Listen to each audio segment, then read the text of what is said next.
in lesson 17, inequalities in triangles.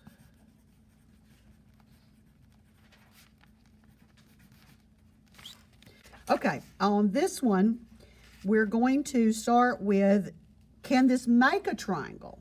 So we need to see what are the concepts of whether you can or cannot make a triangle. Sum of two smallest, or actually let's say shortest,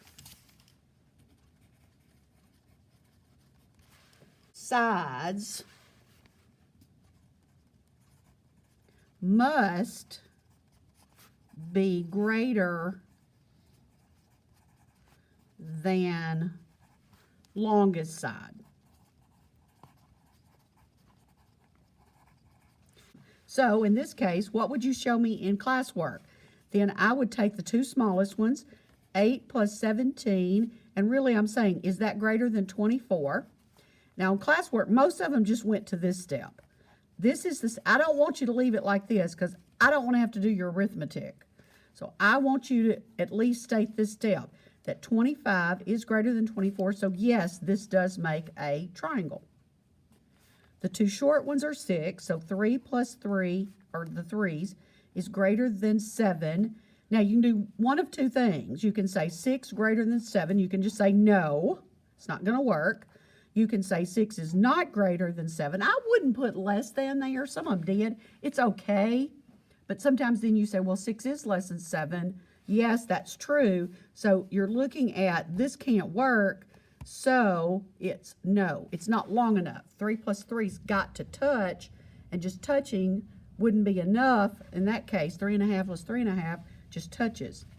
And then this one, the two shortest one are 7 plus 35, greater than 41. So I've got 42 is greater than 41. And so yes, that one makes a triangle. So just so you pick up 3 pieces of stick, toothpicks, you know, any kind of thing like that, they're not going to necessarily make a triangle. So let's just slide it down just a little bit. And I'm not going to draw an arrow yet. We may draw an arrow when we glue it in, but I'm going to write, like it says, given two sides of a triangle, set up an inequality to show the possible lengths of the third side, because we know that the two shortest ones have to be bigger than the longest one. So as you look at it, so what if you had, like some of the numbers that I had, if I had 3 and 2. Now, if I kind of did it as a number line, and I'm going to do something like 1, 2, 3, 4, 5, 6, 7, 8, something like that. So I need a third side. Now, that third side, oops, sorry. That third side may be a small one, or it might be a big one, like a 7. Could it be a 7? You want to start on the big end first? Can this be, well, let's start with 5. Can it be a 5? No. But can it be 5.5?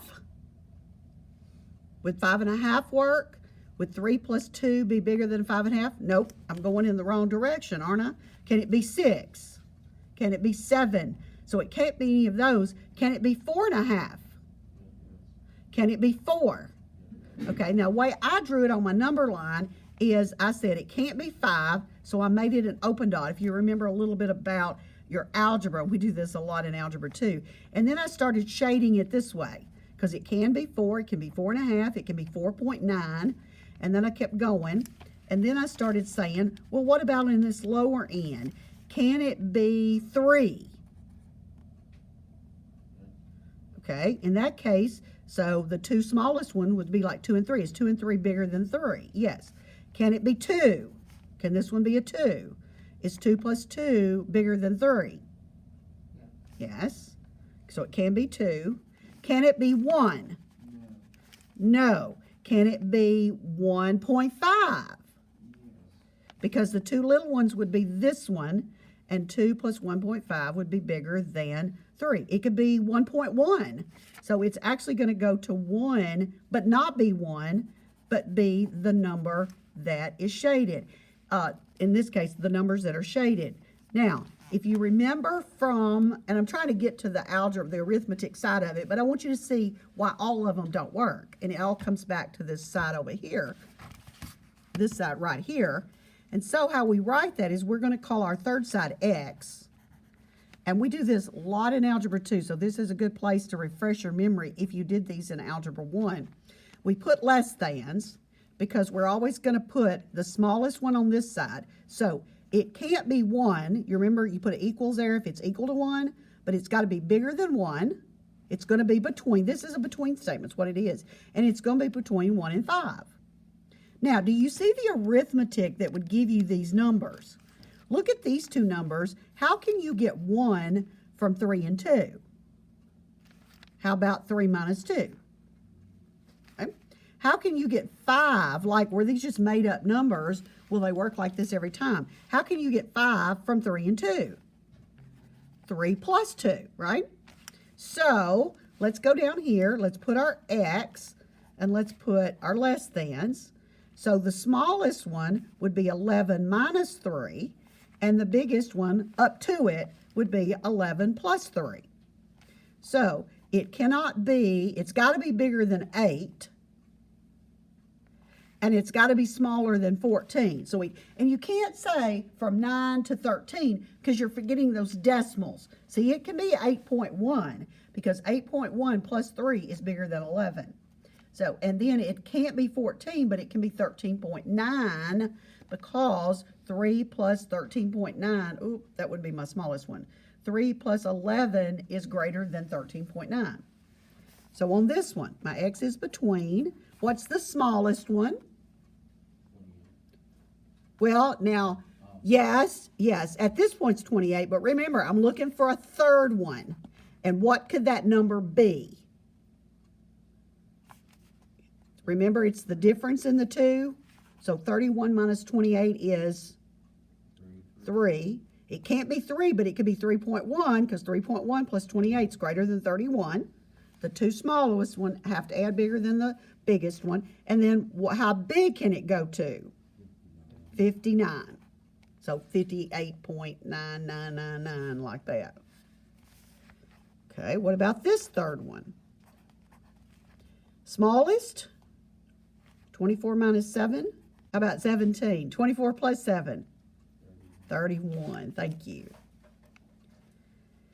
Smallest angle, you got a triangle here. You see your three sides, and I don't know that these three sides match up with these three angles. I don't think they necessarily do, and I don't think this one is to scale. But in this case, the question is, which of these three angles is the smallest?